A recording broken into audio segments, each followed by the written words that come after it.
Hi dears, എല്ലാവർക്കും സുഖമാണല്ലോ. ഇന്നത്തെ നമ്മുടെ റെസിപ്പി ഫ്രൈഡ് റൈസിനേക്കാൾ രുചിയുള്ള നല്ല അടിപൊളി ചിക്കൻ റൈസാണ്. വീഡിയോ കണ്ട് ഇഷ്ടപ്പെടുകയാണെങ്കിൽ ഒന്ന് ലൈക്ക് ചെയ്യണേ. ആദ്യമായിട്ട് കാണുന്നവരൊന്ന് സബ്സ്ക്രൈബ് ചെയ്യുക. അതിന് വേണ്ടി ഞാനിവിടെ ഒരു 150 ഗ്രാം ചിക്കൻ ചെസ്റ്റിൻ്റെ പീസ് ഇതേ വലിപ്പത്തിൽ ചെറുതായി കട്ട് ചെയ്തിട്ട് അതിലൊരു 1/4 സ്പൂൺ മൈദയും 1/4 സ്പൂൺ മുളക് പൊടിയും 1/4 സ്പൂൺ മഞ്ഞൾപ്പൊടിയും 1/4 സ്പൂൺ ഗരം മസാല കുരുമുളക് ചേർത്ത് മിക്സ് ചെയ്ത് വെച്ചിട്ടുണ്ട്. ഇനി വേറൊരു പാത്രത്തിലേക്ക് ഞാൻ ഈ ഗ്ലാസ്സിൽ 1 ഗ്ലാസ് അരി, ബിരിയാണി അരിയാണ്, പിന്നെ ഒരു 1/4 ഗ്ലാസ് കൂടി അരി. ഇതിൽ ഏകദേശം 300 ഗ്രാം ഉണ്ടാകും. അതിൽ നികരെ വെള്ളമൊഴിച്ച് നമുക്കൊരു 10-15 മിനിറ്റ് അവിടെ നിൽക്കട്ടെ.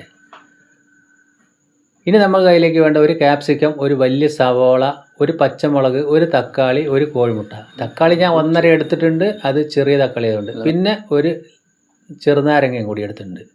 ഒരു ഫ്രൈ പാൻ അടുപ്പത്തേക്ക് വെച്ച് ഓയിൽ ഒഴിച്ചു കൊടുത്ത് 1 ടേബിൾ സ്പൂൺ. എന്നിട്ട് നമ്മൾ ആ ചിക്കൻ പീസ് ഇതേപോലെ പൊരിച്ചെടുക്കുക. അപ്പോൾ നമ്മൾ ഈ ചിക്കനിൽ മിതമായ മസാല ചേർക്കുന്നുള്ളൂ. അപ്പോൾ മിതമായ മസാല ചേർത്തിട്ട് തന്നെ നമുക്ക് ചെയ്താൽ മതി. തിരിച്ചും മറിച്ചിട്ട് ഇത് പൊരിച്ചെടുത്തു. പെട്ടെന്ന് തന്നെ ഇത് പൊരിച്ച് കിട്ടും, കാരണം അത്ര ചെറിയ പീസായതുകൊണ്ട് തന്നെ. അപ്പോൾ കുട്ടികൾക്കെല്ലാം കഴിക്കാൻ നല്ല രുചിയായിരിക്കും, നല്ല ഇഷ്ടപ്പെട്ട് കഴിച്ചോളും. ലഞ്ച് ബോക്സിലൊക്കെ കൊടുക്കാനും പറ്റിയതാണ്. ഞാൻ വേറെ ബൗളിലേക്ക് മാറ്റി കൊടുത്തു. ഇനി അതേ ബൗളിലേക്ക് ഒരല്പം എണ്ണയിലേക്ക് ആ ഒരു കോഴിമുട്ട പൊട്ടിച്ച് ചേർത്ത് കൊടുത്തു. എന്നിട്ട് അതിൻ്റെ മേലെ ഒരല്പം ഉപ്പ് കൈകൊണ്ട് തന്നെ വിതറി കൊടുക്കുക. എന്നിട്ട് ഇതൊന്ന് നമ്മൾക്കൊന്ന് പൊരിച്ചെടുക്കണം. അതായത് ഇതേപോലെ മിക്സ് ചെയ്ത് ഇളക്കി ഇളക്കി ചെറിയ ചെറിയ പീസസ് ആക്കിയിട്ട് നമുക്കത് ചെയ്തെടുക്കാം. ഇതേപോലെ ചെയ്തെടുത്താൽ മതി. ഇതേപോലെ ഫ്രൈ ആവുന്ന സമയത്ത് അതും ഞാൻ വേറെ ബൗളിലേക്ക് മാറ്റി കൊടുക്കുകയാണ്. ഇനി നമ്മൾക്ക് വേണ്ടത് ആ റൈസ് ഒന്ന് ബോയിൽ ചെയ്തെടുക്കാനായിട്ട് ഒരു പാത്രം അടുപ്പിലേക്ക് വെച്ചു. അതേ അരി അളന്ന ഗ്ലാസ്സിൽ 2 ഗ്ലാസ് വെള്ളം, അതാണ് ഞാൻ ഒഴിച്ചു കൊടുത്തിരിക്കുന്നത്. അപ്പോൾ നമ്മൾ 1.25 ഗ്ലാസ് അരി എടുത്തിട്ടുള്ളൂ. അപ്പോൾ 2 ഗ്ലാസ് വെള്ളം ഏകദേശം കണക്കാവും. ഇനി ആ അരിക്ക് ആവശ്യത്തിനുള്ള ഉപ്പ് ചേർത്ത് കൊടുത്തു. പിന്നെ ഒരു 1/4 മുറി ചെറുനാരങ്ങയുടെ നീര് പിഴിഞ്ഞു കൊടുത്തു. ഇനി അതിലേക്ക് ഒരല്പം ബിരിയാണി മസാലയാണ്, അതുകൂടി ചേർത്ത് കൊടുത്തു. പിന്നെ ഒരല്പം കുരുമുളക് പൊടി, ഇത്രയും മതി. അതായത് നമ്മൾ ഈ റൈസ് വറ്റിച്ചെടുക്കുകയാണ്, അപ്പോഴാണ് അതിന് നല്ല ടേസ്റ്റ് ഉണ്ടാകുക. വെള്ളം തിളച്ച് വരുന്ന സമയത്ത് ആ അരി കഴുകിയത് അതിലേക്ക് ചേർത്ത് കൊടുക്കാം. ഇനി നമ്മൾക്ക് അതിലേക്ക് 1 സ്പൂൺ നെയ്യ് കൂടി ഒഴിച്ചു കൊടുക്കാം. എന്നിട്ട് ഇതൊന്ന് തിളപ്പിച്ച് വറ്റിച്ചെടുക്കണം. അപ്പോൾ നമ്മൾ ഒരു മീഡിയം ഫ്ലെയിമിലിട്ട് ചെയ്താൽ മതി. അപ്പോൾ കറക്റ്റായിട്ട് നമ്മളത് വെന്ത് വന്നോളും.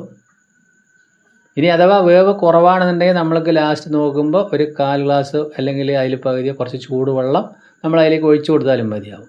അപ്പോൾ നല്ലപോലെ റൈസ് വെന്ത് സെറ്റായി വന്നിട്ടുണ്ട്. ഇതേപോലെ ഒന്ന് വറ്റിച്ചെടുക്കുക. ഈ അളവിലാണ് കിട്ടിയുള്ളത്. അല്പം നീളമുള്ള, എന്നാൽ അധികം നീളമൊന്നും ഇല്ലാത്ത നല്ല ഒരു അരിയാണ്, ബിരിയാണി വയ്ക്കാൻ പറ്റിയ നല്ല അരി.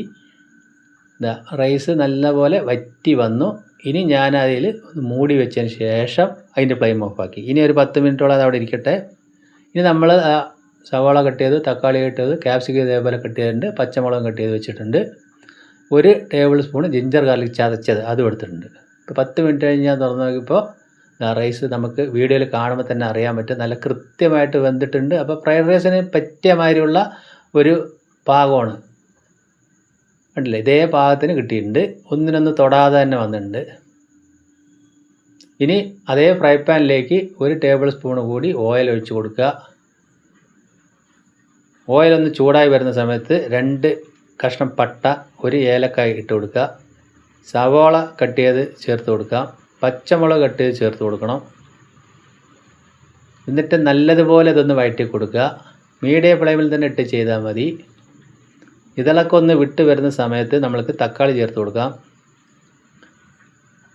തക്കാളി ചേർത്ത് അതുകൂടി 1 മിനിറ്റോളം ഒന്ന് നമ്മൾ വഴറ്റി കൊടുക്കാം. ഇനി അതിലേക്ക് മസാലയ്ക്ക് ആവശ്യമുള്ള ഉപ്പ് നമ്മളിപ്പോൾ ചേർത്ത് കൊടുക്കാം. അപ്പോൾ നമ്മൾ റൈസ് ബോയിൽ ചെയ്യുമ്പോൾ ഉപ്പ് ചേർത്തിട്ടുണ്ട്. അപ്പോൾ ഇതേ കണ്ടീഷൻ ആകുമ്പോൾ ഇനി നമുക്ക് അതിലേക്ക് ആ ജിഞ്ചർ ഗാർലിക് ചതച്ചതും കൂടി ചേർത്ത് ഒന്നുകൂടി 1 മിനിറ്റ് നല്ലപോലെ ഒന്ന് വഴറ്റിയെടുക്കണം.